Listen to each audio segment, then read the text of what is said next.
श्रोता के रूप में विराजमान आदरणीय सभी मातृशक्ति महानुभाव पुरुष आए बड़े भाव से आज के प्रथम दिवस के हम मंगलमय कथा सत्र में प्रवेश करेंगे।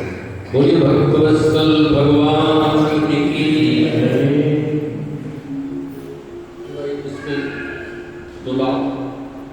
पंखा के सत्संग मिलता है। दूसरी वस्तुएं हम अपनी बुद्धि से उस पुरुषार्थ से प्राप्त कर सकते हैं। जहां सत्संग की बात आती है, भगवान की कथा गुणों की बात आती है, ये तो भगवान की कृपा से ही संभव होता है। जब इस भवन का निर्माण प्रारंभ हुआ था, उसके पूर्व हम इस रास्ते से सुबह सुबह विचरण करने के लिए निकलते तो संजय जी हमको दिखाते, महाराज जी ये परशुराम भवन का निर्माण हुआ। प्रधान जी भी विराजमान है, हमारे शर्मा जी के संपूर्ण परिवार के सदस्य यहाँ पर बैठे हुए हैं। दूर दूर से उनके भाई बंधु इस कथा सत्र में आए हैं। ये भगवान की बहुत बड़ी कृपा है। आज उनका मनोरथ परशुराम तीर्थ में, परशुराम भगवान की चरण सन्निधि में, जो 24 अवतारों में एक अवतार। देखिए, आप भारतवर्ष का भ्रमण करिए, इतना विस्तृत प्रधान जी परशुराम भवन कहीं नहीं मिलेगा।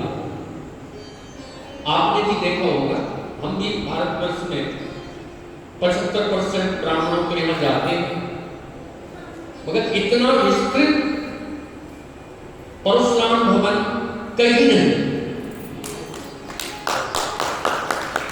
जहां मथुरा मंडल में, आगरा मंडल में एक से अरबपति ब्राह्मण परिवार, क्यों एक से धनपति है, इतना बड़ा स्थल नहीं। जब कल बाहर से तो हमेशा दर्शन करते रहे, कल जब प्रवेश किए तो मन में बड़ी प्रसन्नता हुई कि वास्तव में यहाँ के संपूर्ण विप्र बंधुओं को मैं हृदय से धन्यवाद करूं कि उन्होंने एक परशुराम भगवान का विशालतम रूप यहाँ पर एक प्रसन्नता का विषय है।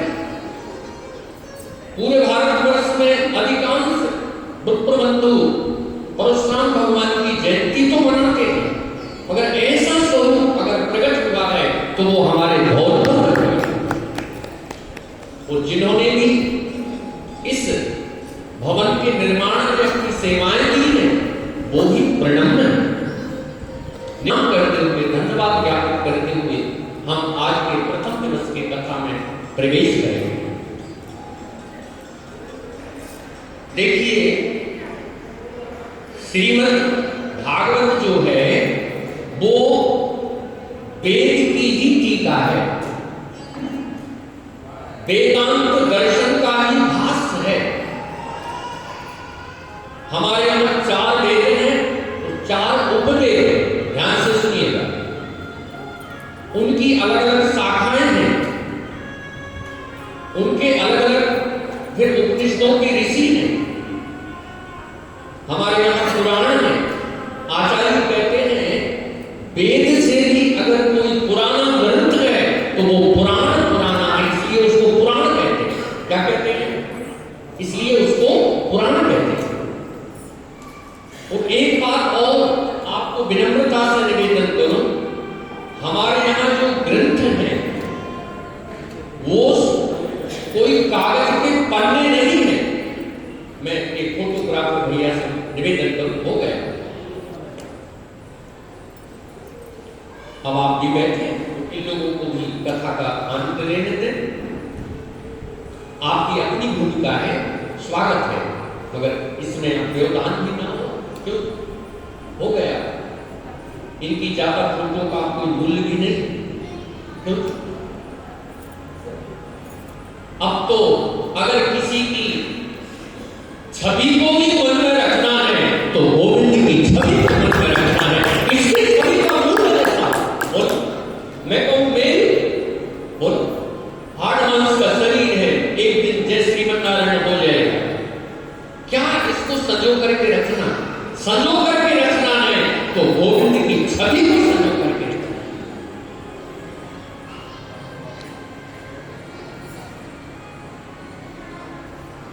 वेद का एक अवतार